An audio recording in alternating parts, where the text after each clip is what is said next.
as I'm watching you in that clip, there is a little bit of some Hugh Grant in your voice, and I'm only catching it now, or is it that I'm projecting? I think there probably is tiny bits of it. I mean, I worked with him when I was 11, so it was quite an influential time, I guess, in my life. And you know, you've worked with Hugh. He's so charming and funny, and his mannerisms are so distinct that they probably have subconsciously perforated me a little bit. Hugh is the best. Yes. Okay, someone else you're working with who is a legend and an icon of just epic proportions, Nicholas Cage. Oh, yeah. And you did The Weatherman with him. I did, yeah. Back in the day. And I've been watching you guys in your junkets talk about then and now. Yeah.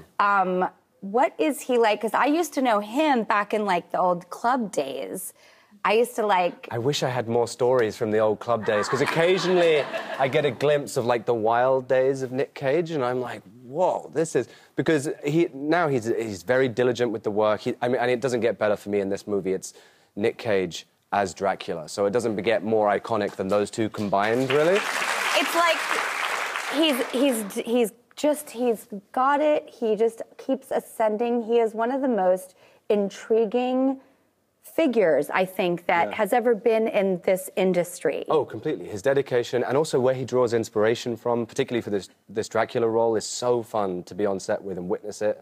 I just felt very lucky every day to be, like, a front row seat to watch that. Nicolas Cage. Yeah, so I had a brilliant time. Which makes it all the more delicious. Yeah. Speaking of delicious, did you anticipate the menu being such a hit? I mean, like, really, it's critically acclaimed. It did so well in movie theaters. You never expect anything to be a hit. You hope that people will like it, obviously. But with that, I knew that the script was good and felt original. And then on set, I could see all the wonderful performances that everyone was giving, and particularly Rafe and Anya and everyone. And then also Mark, our director, was so talented from Succession, which I love. So it was like, you know, all the pieces seemed to have potential, but you never know. Like, you know, it's like if it was a science, then every movie everyone ever made would be brilliant. But it's not. You'd be Marvel. Is it true that when you were a kid, you went on an audition and you ate cake? No, I had to pretend to eat cake. This was like my first audition when I was 5 for a film. They said, sit under a table and pretend to eat cake. And I was like, well, that is so easy.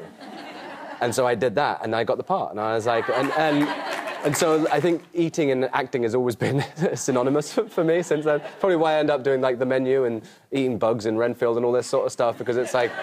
Going to work is just eating for me. Well, it's funny that you would say eating bugs, because it's true, you've been making the rounds and everybody is having you eat bugs. Yes. And can I stay on that trend and eat bugs with you? Of course, yeah. And I heard you're intrigued by pizza salad, #pizza salad.